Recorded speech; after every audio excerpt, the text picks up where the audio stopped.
Listen, my mom works in office and I feel strongly about anything related to injustice at work. This isn't just a story for use, it's real experience wrapped up in a fictional scenario. We don't use real names or companies. The main thing is for you to recognize yourself in this and not repeat other people's mistakes. The first time I saw her, she was balancing an iced matcha in one hand and pointing at my console with the other. "What's that thing? Looks like it belongs in a museum," she said, laughing like I hadn't just watched her misidentify a live job queue for a deprecated test stub. I didn't respond. Just minimized the terminal and nodded once. No emotion, no comment. That's how I'd survived at CivTech for 7 years, longer than any engineer they'd ever kept.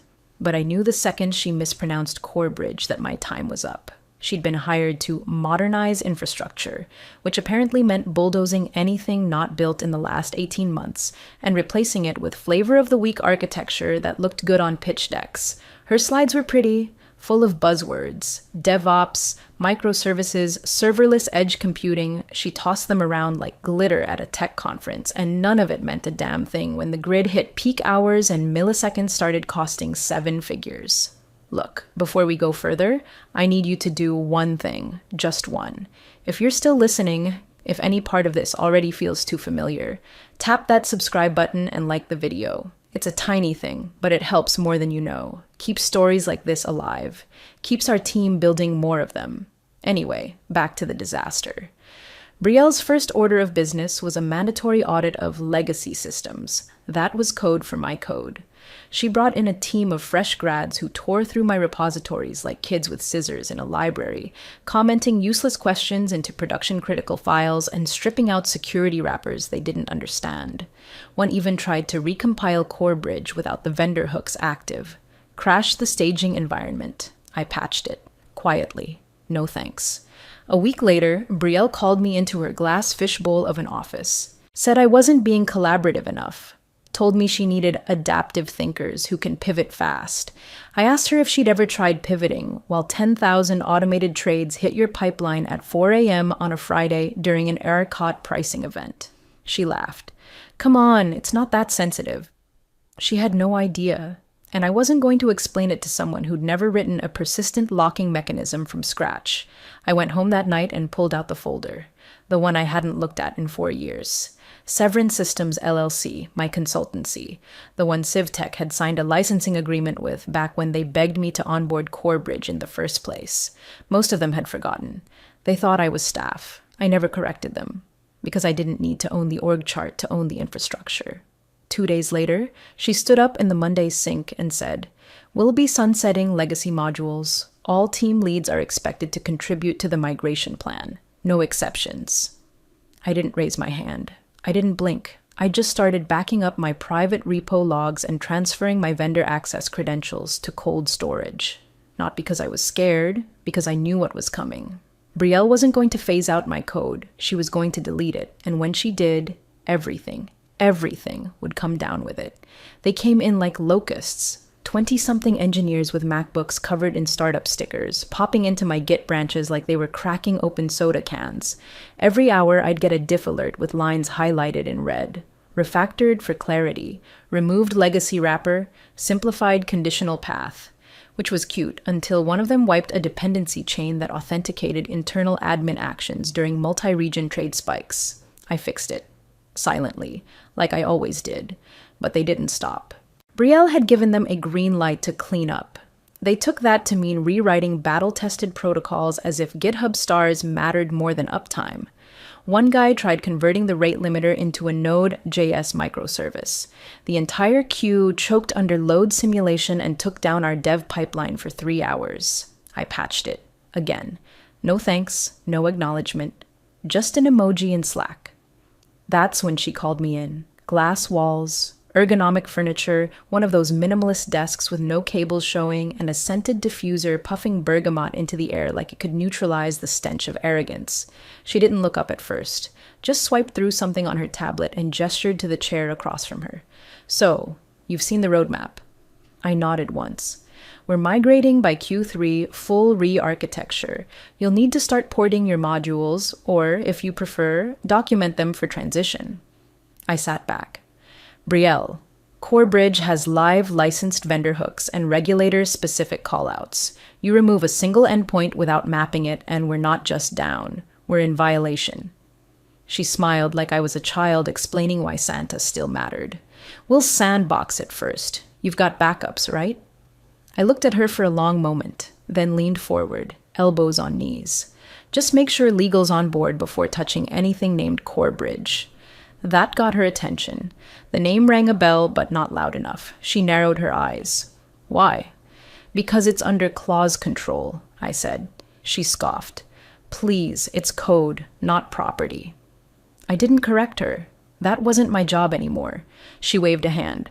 Look, this isn't personal, but we need to modernize. Your architecture's dated. You've done good work, but now we're building for scale. Scale, I echoed. Got it. HR will reach out next week about role transitions. We'll keep you looped in on the migration. I nodded. Once. Just once. Then stood. On my way out, I glanced at the dry erase board behind her. A flowchart. Half done. Circles and arrows labeled Core Data Sync and New Auth Bus. No Core Bridge, not even a placeholder. They didn't know what they were gutting. I walked back to my desk, popped in my earbuds, and spun up a clone of the production environment into a sealed backup archive. Then I checked my clause logs. Severin Systems, IP license dated 2018 still active. Clause 8.2d, unauthorized deletion nullifies deploy rights. All I had to do now was wait. Friday, 4:03 p.m. Just as I was finishing a review comment about a patch that would have saved them 2 months of reconciliation bugs, my screen froze. Browser timed out. Then the IDE blinked twice and shut itself. I refreshed Slack and there it was. Your session has expired. Please contact your administrator. A second later, my phone lit up. DevOps admin. I picked up. Hey, he said, voice low. I got an email from Brielle. She said, you were done. Sorry, I didn't know. I didn't answer right away, just stared at the monitor. Nothing felt surprising. It was all so predictable, textbook even. He added, she had me revoke all access, full repo permissions, you're off the ACL now. Thanks for the heads up, I said, and ended the call. Then came the Slack all hands ping, which I still had open on my phone thanks to the mobile app. Brielle in her usual chipper corporate tone. Exciting day, we've sunsetted legacy modules and officially launched our new engine build. Thanks to the team for all your hard work. CivTech is now fully future-facing. I sat back in my chair and read it again. Sunsetted. That's what she called it. She deleted Core Bridge like it was a cluttered calendar invite. No offboarding, no handoff, no legal review, just Keyterrell plus A, delete. I didn't panic, didn't scream. I smiled. It was done. I unlocked my desk drawer, pulled out the sealed envelope I'd prepped the night Brielle first said the word modernize, and slid it open. Inside, the contact card from Omnicore's VP of Infrastructure. We'd met at a conference. She'd seen my panel on real-time trade architecture and said, if CivTech ever forgets what you're worth, call me. I dialed the number. A single ring. Omnicore. Lana speaking. Hi, this is Mark Severin, I said calmly. I'll take that offer. She didn't hesitate. We start Monday. 30 minutes later, my phone buzzed again. Blocked number. I answered. Mark? It was Tom, the CEO. Where's our core architect? I leaned back and stared at the ceiling. The acoustic tiles looked the same as they did 7 years ago when I first spun up the original trade queue, back when they needed me more than they needed a shiny new pitch deck. I didn't answer. Just let the silence stretch. On the other end, I could hear voices in the background, someone swearing, another voice asking, what does this error mean? A third person, did we just lose Tokyo? I hung up. That's the thing about legacy code. You don't just delete it, you exercise it carefully, with reverence, with transition plans, and definitely with a signed release agreement from the person who owns it. But Brielle hadn't even asked who owned it. And now the engine was gone, along with every trade route, every auth sync, every regulator-aligned compliance log. All the stability she took for granted, she just flushed it. For what? Cleaner code comments? I shut my laptop, stood up, and walked out. Didn't even bother turning off the light. Monday morning opened with a storm. The dashboards were blank. Trade routes failed to resolve, authentication loops stalled out across all regions. Japan and Germany went into timeout hell. The compliance audit logs, normally time-stamped to the millisecond, showed blank fields or, worse, fields referencing modules that no longer existed. CoreBridge hadn't just powered a few functions. It was the spine. And now the whole skeleton had been yanked from a living, breathing system. They tried to soft patch. IT panicked and rolled back to Friday's last working commit, but Brielle's team had already overwritten the repo. The latest commit? A Frankenstein's monster of broken references, incomplete service wrappers, and swagger docs that linked to nothing. The system couldn't even compile, let alone deploy. The Slack was a war zone. One dev dropped a message that went unanswered for 3 hours. Can someone explain what null type in async bridge engine means? No one could. Support tickets began piling in, client APIs failing to handshake, cron jobs misfiring, security watchdogs firing off false positives. The worst of it came from compliance, a halt request from an external audit partner. They flagged the lack of traceability on trade logs post-deployment. That meant fines, investigations, and possibly decertification in 2 markets. But the death knell didn't come from engineering or compliance. It came from legal. Someone opened a ticket titled simply, IP status, Severin departure. The attached PDF was damning. Exit paperwork, unsigned. HR had scheduled the meeting for the following Tuesday. Brielle's shortcut had skipped it. Worse, CoreBridge source headers still referenced an active dual license under Severin Systems LLC, Clause 8.2d in plain text. Any modification, deletion, or redeployment of proprietary licensed code without written transition nullifies deployment rights and is subject to revocation of platform license access. Tom, the CEO, reportedly stood up during the emergency meeting and said one word, "What?" Legal followed with 4 more. He wasn't an employee. Silence. Brielle tried to explain that she assumed the code had been absorbed years ago, that no one told her it was vendor licensed, that if it was really that sensitive, someone should have said something. But someone had said something. I had. Right in her office. Make sure legal's on board before touching anything named CoreBridge. She scoffed then. She wasn't scoffing now. They hadn't just fired a developer. They deleted a vendor asset mid-flight with no transition, no copy, no release form. And now the license was gone. One engineer tried to suggest a rebuild from scratch. He was told flatly, that would take 6 months minimum. Another suggested buying time by rolling forward the failed microservices. Brielle said yes. They tried. The system buckled even harder. By noon, their biggest partner in Singapore paused all integrations. By 2 p.m., another threatened legal action for breach of SLA. And by end of day, CivTech's entire compliance pipeline was frozen. The engine wasn't missing. It had been erased, along with their rights to use it. The patch frenzy started before dawn Tuesday. They spun up every backup node, resurrected ghosted Docker containers from deprecated sandboxes, and even tried porting over segments from dev environments 2 years stale. Nothing clicked. One module would initialize, then throw permission errors, another would boot fine, but crash once external routing kicked in. They even tried reintroducing a partial fork of CoreBridge someone had cloned for testing last year. It compiled, but it didn't know where the clients lived, because I hadn't told it. They called Julia first, one of the original middleware devs I trained.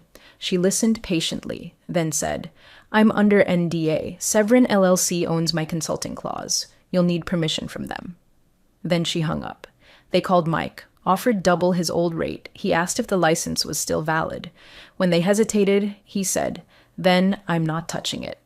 Panic crept into every department. Integration teams stopped taking calls. Clients were furious. SLA penalties started triggering like dominoes. $250,000 per missed hour per region in some cases. Germany suspended 3 contracts. Singapore paused all live trades. The US East node crashed every 4 minutes. The load balancer never recovered. Auditors arrived early. Too early. Word had gotten out that CoreBridge had been deleted without protocol, and within hours, regulatory investigators were crawling through version logs. One flagged a deletion event with no accompanying release or rollback plan. The report used the phrase, gross systems negligence. That one stuck. The compliance queue, once a sleek machine of self-documenting logic and timed archiving, backed up so badly that an entire fiscal week was marked incomplete. That had never happened. Not in 6 years. Every fix pointed back to the same unspoken truth. They had erased a system they didn't own, maintained by people they didn't understand, built with architecture they didn't value, until it was too late. Brielle called a sink. It was a train wreck. We need to reconstruct the pipeline, just modularize the trade routes and rebuild in layers. Someone asked, "Using what specs?" She blinked. Silence. A junior engineer quietly muttered, "Those were in the Corebridge comments."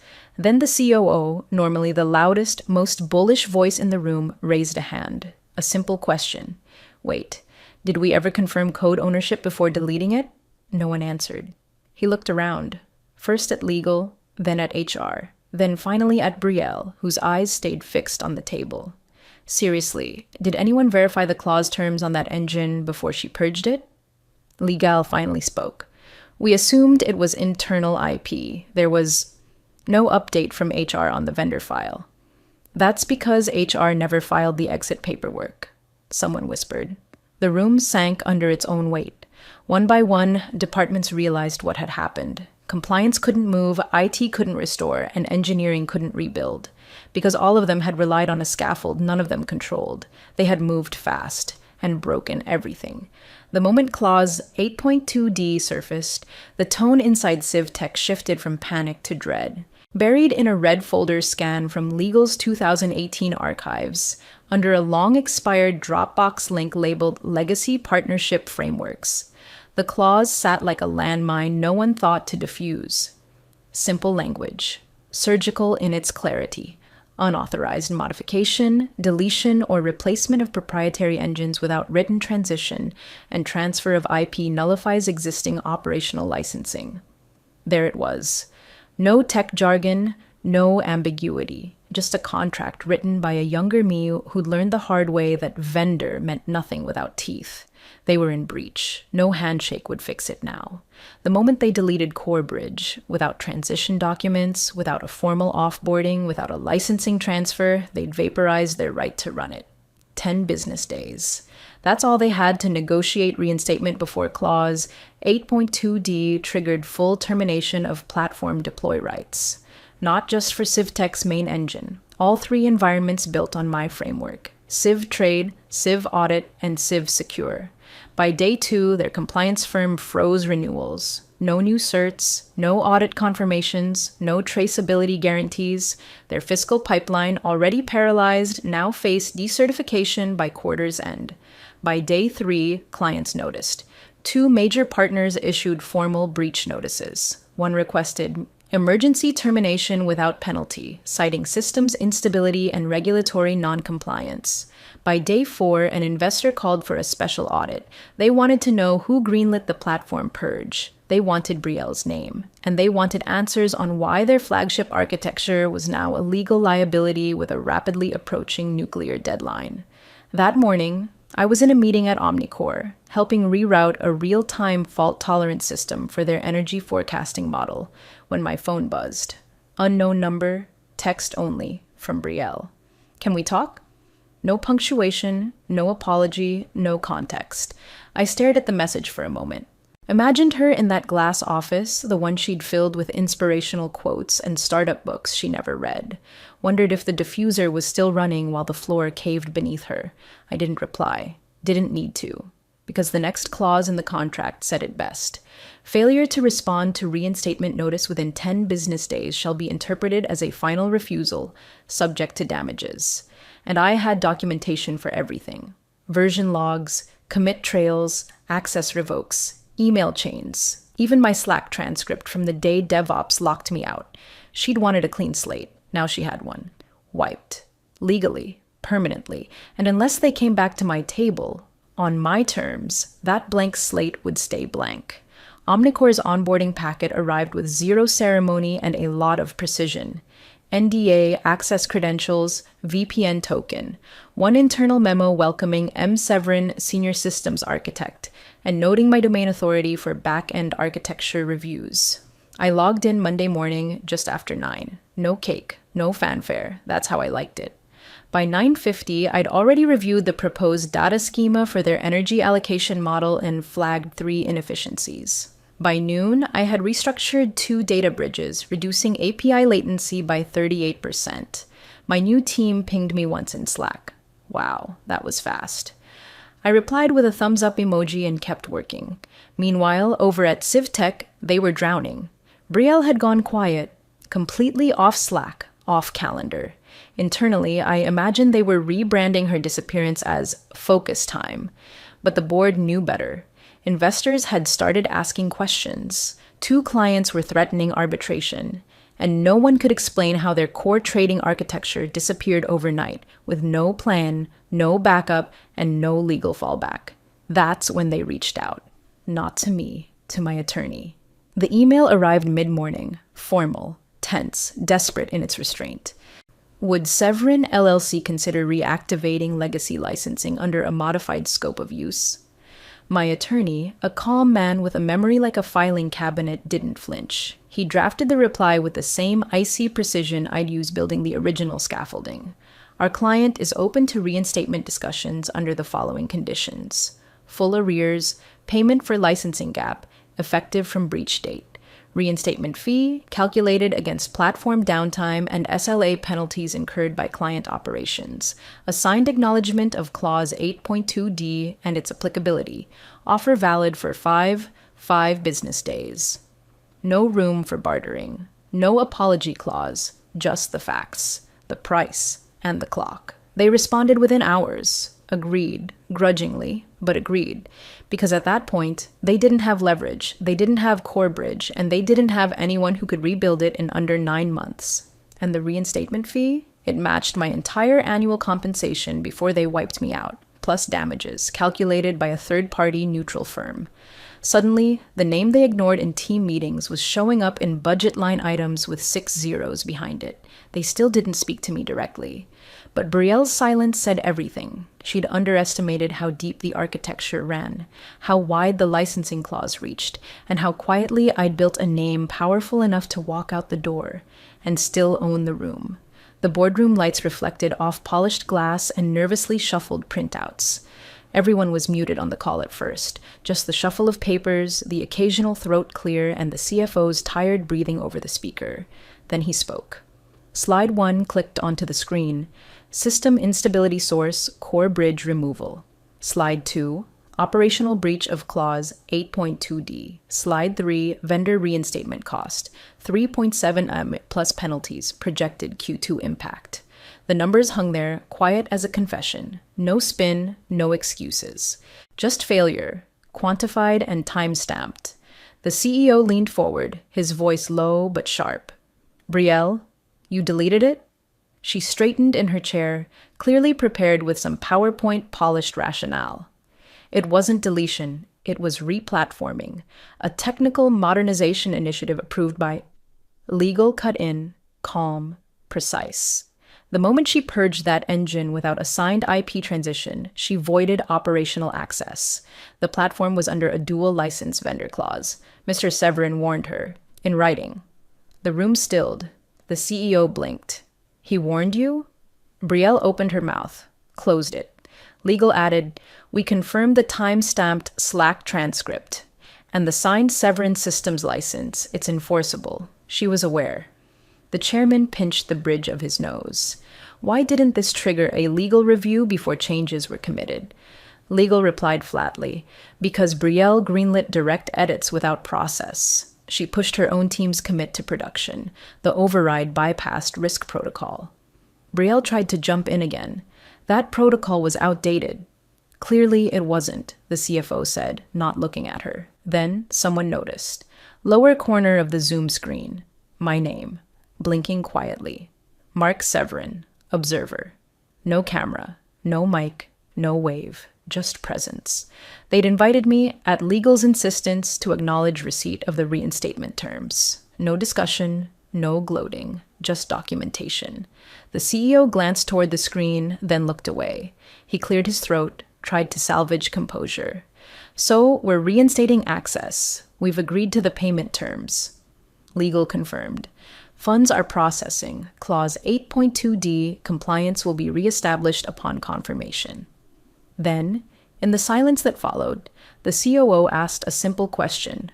What's the plan if he doesn't agree to extend support after that? Legal didn't answer. They all knew the answer. There was no plan. They'd bet everything on a clean slate and erase the one person holding the original blueprint. Now I was back, not in person, not with noise, just a quiet name in the corner, watching, remembered, unmistakable. The resignation came as a Friday evening ping from legal. Please note, effective immediately, Brielle Carter is no longer with CivTech Solutions. No ceremony, no send-off, just a corporate obituary disguised as a calendar update. Monday, the CEO circulated a memo to the remaining leadership. It was short, 3 paragraphs. The middle one said, "Let this serve as a reminder that institutional knowledge isn't just historical, it's operational. We must honor the systems that hold us together." I'd built that sentence 3 years ago into a training manual. Now it was gospel. Omnicore, meanwhile, was thriving. Their engineering blog published a short post titled Building on Stability Platform Architecture Powered by Severin Systems. Just one screenshot, a latency graph diving like a roller coaster after I reintroduced some of my old caching logic. No names mentioned beyond mine. No context offered, just the results.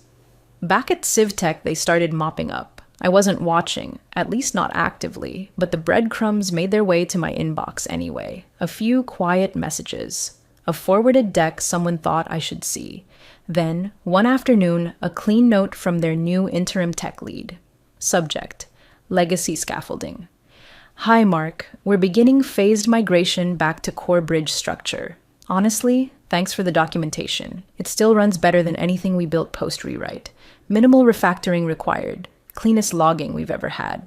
Appreciate what you built. Just thought you should know. I didn't respond. Didn't need to. The code was still doing what it was always meant to do. Hold a system together long after the ones who dismissed it had walked out. That's what real architecture is. Not the stack you pitch in a boardroom, the one that survives after you're gone. I never raised my voice, never leaked a memo, never gave them the satisfaction of a public takedown, because I didn't have to. They tore themselves down by ignoring the one thing they thought was replaceable. Me. But it was never about me, it was the system, and it remembered who built it.